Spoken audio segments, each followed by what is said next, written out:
Vamos a continuar con las respuestas a las preguntas que se hacen en el inbox. Como les decía, hay demasiadas, pero muchas se pueden agrupar como en las siguientes. Por ejemplo, todas las que tienen que ver con el tratamiento y la prevención. Que si vas a tomar hidroxicloroquina para prevenirlo, no funciona. Ivermectina, tampoco. Acitromicina, tampoco.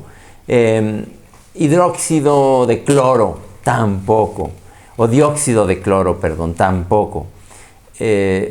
Es más, esos medicamentos tampoco deben usarse en la gente que ya tiene molestias, que ya empezó con un cuadro como fiebre y tos, y que todavía no tiene dificultad para respirar o algún otro problema. No deben estar tomando nada de eso. Es más probable que los complique a que les sirva de algo. En todo caso, hay que estar checando la oxigenación con el oxímetro, los que ya empezaron con fiebre o tos, y cuando tuvieran alguna molestia, pues entonces ya consultar con el médico o acudir a un servicio de urgencias. De hecho, es conveniente que en estas condiciones, en buena parte del mundo donde está activa todavía la epidemia de COVID-19, quien tenga fiebre, tos, dolor de garganta, asuma que con muy buena probabilidad tiene COVID y que consulte a su médico de confianza, pero otra vez insisto, es conveniente que tengan un oxímetro, váyanlo consiguiendo, ya no son costosos y otra vez vuelve a haber en el mercado, por fortuna. De las preguntas que quedan pendientes es una que dice, di positivo a la prueba de PCR. ¿Cuántos días necesito estar en aislamiento si ya no tengo síntomas? En términos generales, se dice que si te hicieron la prueba sin síntomas porque eras contacto de alguien, del momento en que la prueba sale positivo tienes que aislarte, quedarte 14 días a partir del día de la prueba positiva. Si tuviste síntomas, quiere decir que ya tenías por lo menos unos días enfermo. Entonces se dice que si ya tenías síntomas, a partir del primer día de síntomas, cuando se cumplan los 10 días, ya puedes estar libre del virus y ya no contagias. En términos generales se dice también que cuando se cumplan los 10 días, debes tener ya por lo menos 3 días sin fiebre y sintiéndote bien. Entonces, ese es como el número mágico. 10 días si tenías síntomas, 14 días si no tenías síntomas, puedes volver a trabajar.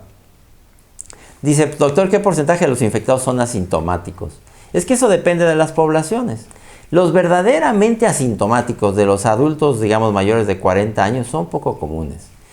Hay algo de síntomas generalmente, aunque sea un poco de dolor de garganta, aunque sea un día de fiebre, alguna molestia. Diría que en esos casos probablemente por las series que se han informado, menos del 10% van a ser completamente asintomáticos. Y algunos hay que distinguir los que son presintomáticos, que en un momento son completamente asintomáticos, pero van a tener síntomas después. Ahora, en poblaciones de niños y jóvenes, adultos muy jóvenes, como se ha visto, por ejemplo, en algunos cuarteles militares de adultos jóvenes, previamente en buenas condiciones, ahí sí los asintomáticos pueden ser muy altos, hasta 40-50%. Entonces depende de la población. Mientras más jóvenes, más tasa de asintomáticos. Dice, en espacios sin ventilación, si todos usan cubrebocas y se respeta la distancia, ¿puede aún infectarse una persona por los ojos? Bueno, hay que decir que primero, lo más importante es la mascarilla o cubrebocas, porque lo que sabemos con más evidencia es que esto entra por la nariz, probablemente menos frecuentemente por la boca, pero por respirar. También teóricamente, por los ojos puede fijarse el virus y de ahí migrar a la nariz y al aparato respiratorio. Lo primero es el cubrebocas, pero nunca sobra una careta o lentes de protección, porque al menos teóricamente te van a servir. Yo diría que si te subes al transporte público, no sobra que te pongas una careta si dispones de ella, además del cubrebocas o unos lentes. Ahora dice que si, a pesar de todo eso, no se puede evitar entrar en un lugar atiborrado, sin ventilación, híjole, pues estás en problemas. Pero si lo vas a hacer, si te tienes que meter en un lugar donde hay atiborramiento de personas, donde no hay ventilación, ponte la mascarilla. La mascarilla es lo que te puede defender. Ojalá la mayoría de los demás la usen porque te van a defender a ti también, pero lo que te puede defender allí es la mascarilla. Otra pregunta dice que si las personas asintomáticas ¿Pueden generar inmunidad? Sí, desde luego. De hecho, si la prueba de detección de PCR sale positiva, tarde o temprano tienen que aparecer los anticuerpos. Sería muy poco común que no desarrolles inmunidad y no desarrolles anticuerpos. Entonces, si no aparecen los anticuerpos, yo he visto eso, una de dos. O estaba mal la prueba de PCR o estaba mal la prueba de anticuerpos. Es verdad que puede ser que algunos, hay reportes de que una proporción muy baja puedan no hacer anticuerpos, pero son muy bajas. En términos generales sí puedes decir que aunque seas asintomático, vas a tener anticuerpos. ¿Qué tan seguido recomienda lavar un cubrebocas de tela? Ojo, recuerden, estos que son desechables, estos no se lavan. Estos los puedes, sin embargo, dejar reposar. Si tú tienes esto húmedo, pero está en buenas condiciones tu cubrebocas, como este ya lo usé yo hoy, está en buenas condiciones, si yo lo dejo reposar 3 días, está en buenas condiciones, lo puedo, yo diría casi lo usé hoy por la tarde, está prácticamente como nuevo. Lo puedo volver a usar en 3 días. No lo toques, higienízate las manos porque en teoría tiene el virus en la superficie, entonces yo de aquí me tengo que higienizar posteriormente mis manos, pero guárdalo en un lugar seco o en una bolsa de papel para que se seque y déjalo en reposo unos 3 días. Ya hemos dicho que esto también se hace con los N95. En lugar de ponerlos al sol o en un horno, mejor déjalos 3 días en un lugar seco y luego lo puedes volver a usar. Los de tela, como estos, que son reutilizables, lávalos como lavas la ropa. No hay que hacer un lavado especial, es el mismo lavado que haces con el resto de las prendas de casa. Idealmente, cuando lo uses un día, pues llega y usa después otro para otro día, y ese ya échalo a lavar. Luego, ¿qué tan seguido recomienda lavar? Ese ya que ya dije. ¿Es cierto que la gente con sangre tipo A se contagia más de COVID-19? A ver, no se contagia más. Todos tenemos el mismo riesgo de infectarnos, de todos los tipos de sangre. Lo que sí hay alguna evidencia, por un solo estudio que se hizo en Europa, es que las personas con sangre tipo A tienen más riesgo de complicarse. Las de menor riesgo son las de tipo O tipo 0 y un riesgo intermedio serían los de tipo A o AB. No quiere decir tampoco que si tienes tipo O te sientas seguro de que no te va a pasar nada y que si tienes tipo A ya vas a complicarte. No es así. Esto recordemos que es multifactorial.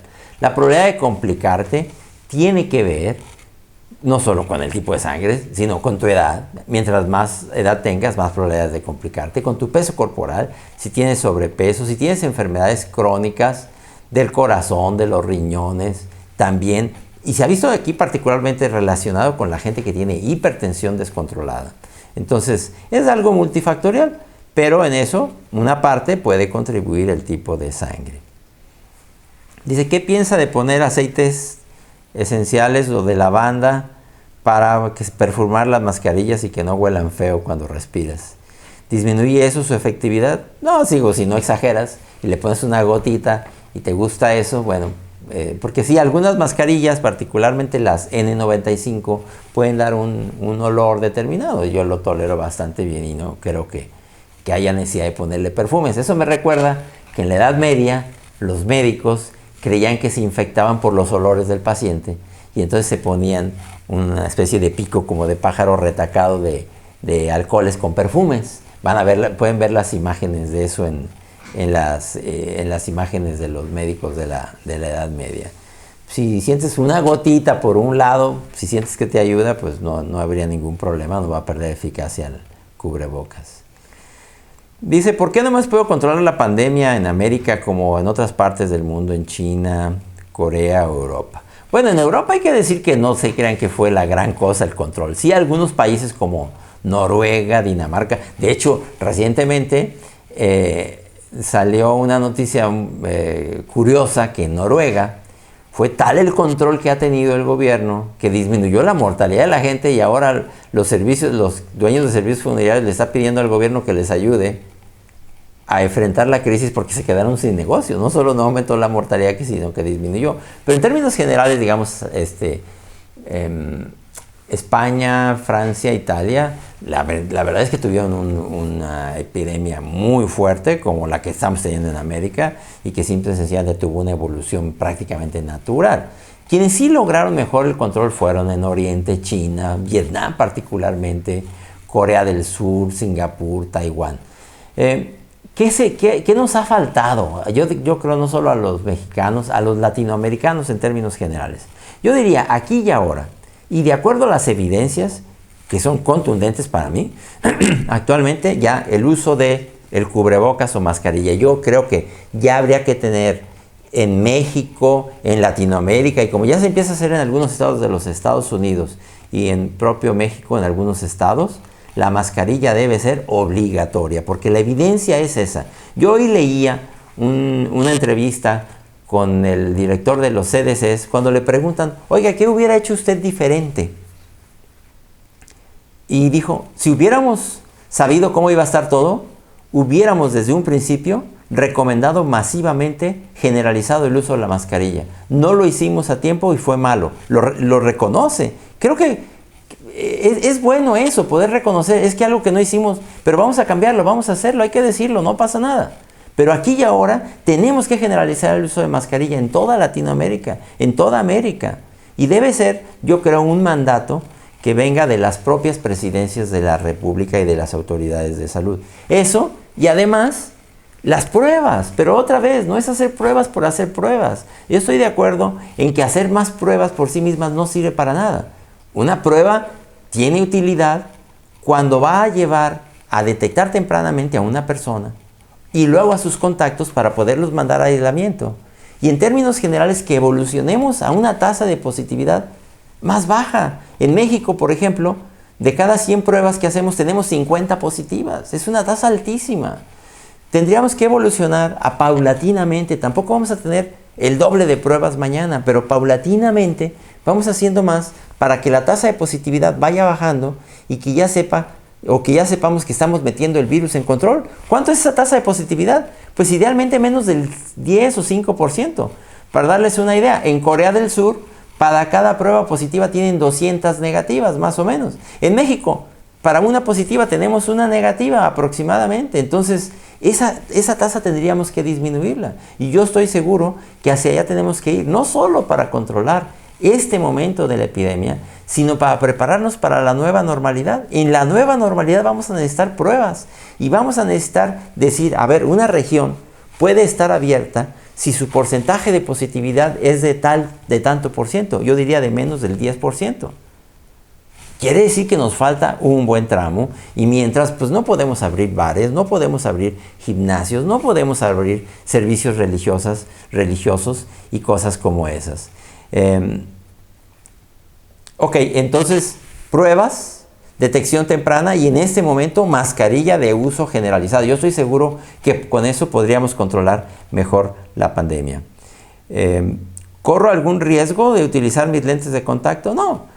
Sí es conveniente recordar que eso del uso de lentes de contacto de